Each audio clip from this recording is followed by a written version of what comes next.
Antioquia la más educada. Gobernación de Antioquia.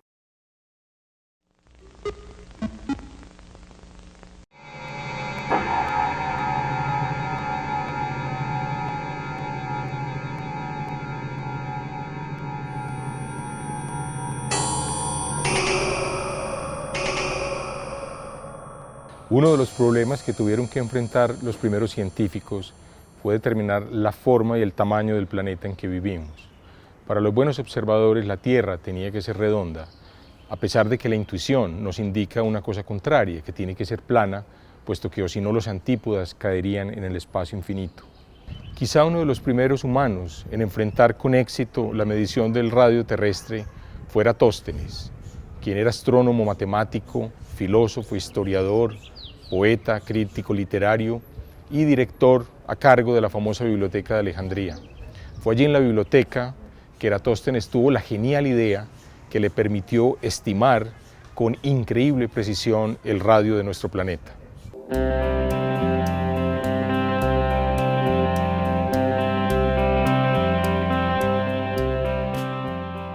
Fue allí en la Biblioteca de Alejandría que Eratosthenes supo de un papiro en donde se mencionaba que en la antigua ciudad de Siena, lo que hoy es Asuán, en la primera catarata del Nilo, había un pozo que se iluminaba al mediodía el 21 de junio, que es el día del solsticio de verano, es decir, el día más largo del año en el hemisferio norte. Eratosthenes asimismo conocía que en Alejandría, el 21 de junio al mediodía, los rayos del sol proyectaban una sombra de una columna que formaba un ángulo de 7 grados aproximadamente o de 1/50 de la circunferencia total. Fueron estos dos datos, la existencia del pozo y el hecho de que la sombra formara este ángulo, lo que le permitieron a Eratosthenes determinar el radio terrestre de una manera que podemos entender con conocimientos elementales de geometría. He dibujado un esquema de las condiciones que le permitieron a Eratosthenes encontrar el radio terrestre. Entonces recordemos que él había en la Biblioteca de Alejandría encontrado un documento en donde se hacía constancia que el 21 de junio, el día del solsticio de verano en el hemisferio norte, los rayos del sol que estamos representando aquí con estas líneas rojas entraban hasta el fondo de un pozo que se encontraba en la ciudad de Siena. Casualmente, la ciudad de Siena y la ciudad de Alejandría se encuentran aproximadamente en la misma latitud y esta latitud, y esto es una coincidencia feliz, coincide con la latitud del trópico de Cáncer, lo que permite entonces que precisamente el 21 de junio los rayos iluminen el fondo del pozo. Entonces, Eratosthenes, el 21 de junio al mediodía, puso una columna, que la estoy representando aquí con este segmento blanco, y vio que los rayos del sol proyectaban una sombra. Conociendo la longitud de la sombra y el tamaño de la columna, Eratosthenes pudo medir este ángulo, alfa, que es aproximadamente 1/50 del ángulo total de la circunferencia.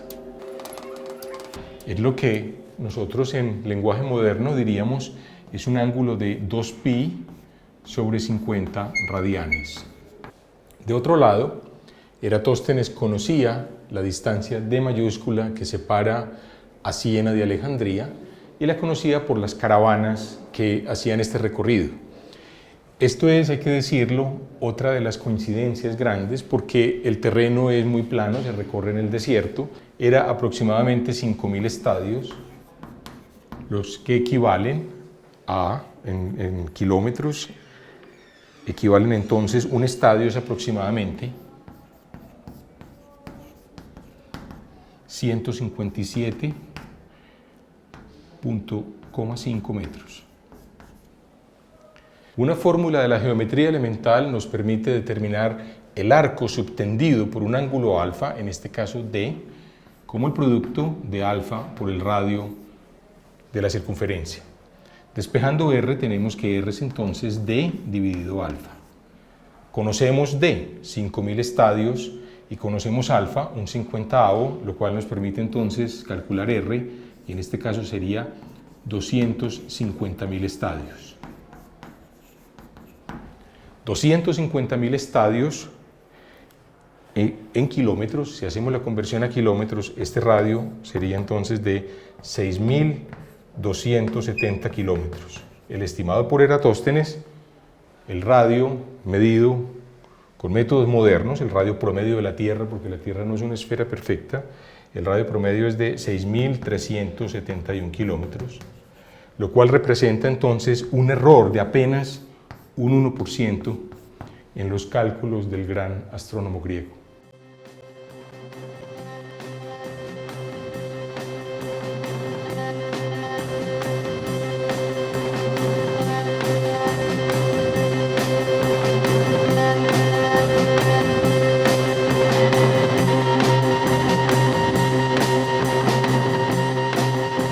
Hay que destacar que se conjugaron varios elementos de suerte en esta medición. Primero, que Eratóstenes supiera de este papiro. Segundo, que existiera efectivamente un pozo con esta propiedad.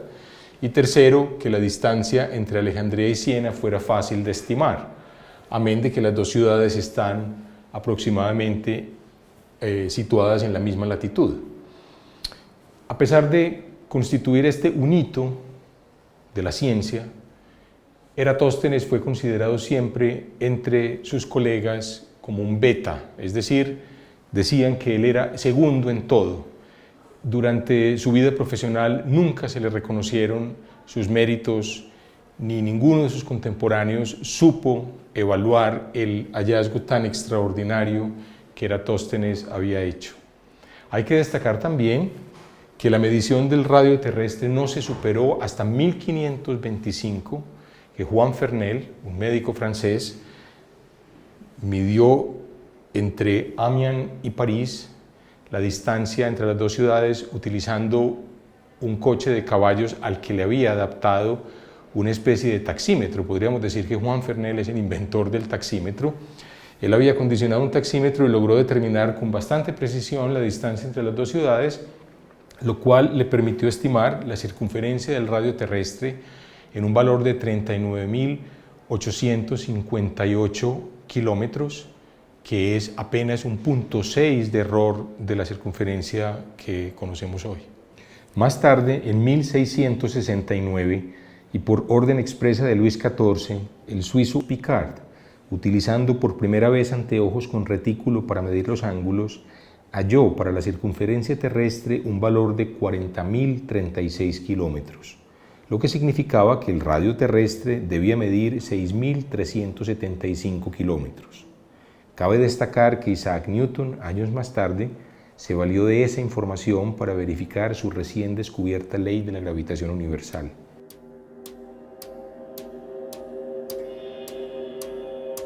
Eratóstenes no fue el único de los astrónomos griegos destacados.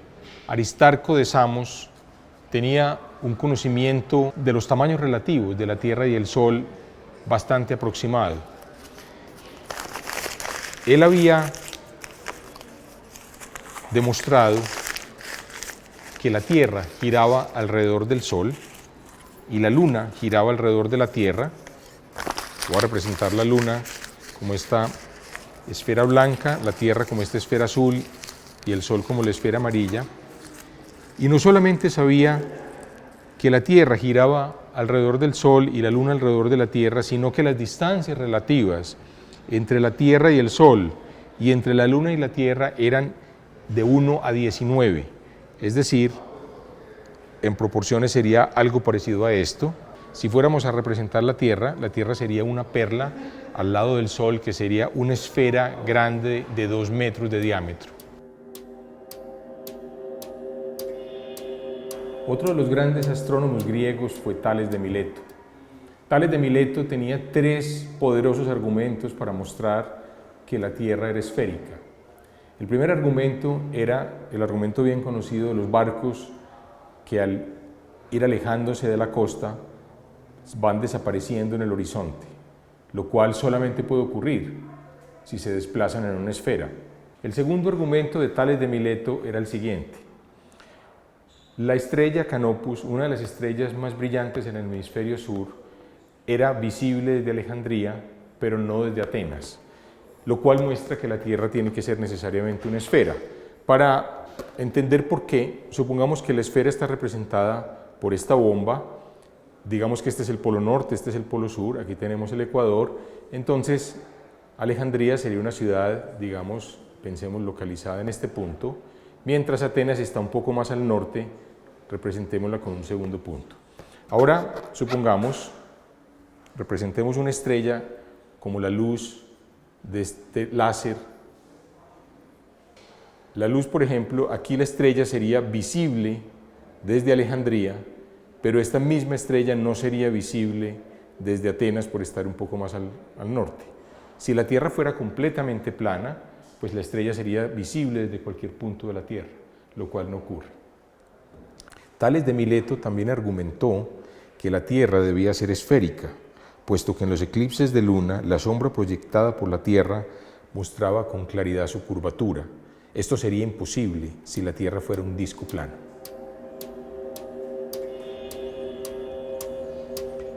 El logro de Eratóstenes es uno de los grandes hitos en la historia de la cultura humana. El valor que Eratóstenes determinó para el radio de la Tierra podría, para efectos prácticos, servir hoy en día, pues solamente difiere en un 1% del valor calculado con métodos modernos. Pero además de eso, lo que hizo Eratóstenes fue ponderar una teoría por encima de otras narrativas y de explicaciones alternativas, utilizando un método que muchos años después Galileo, como fundador de la ciencia moderna, impondría, que sería ceñirse a la evidencia empírica y usar la lógica y esta evidencia como guía para el conocimiento.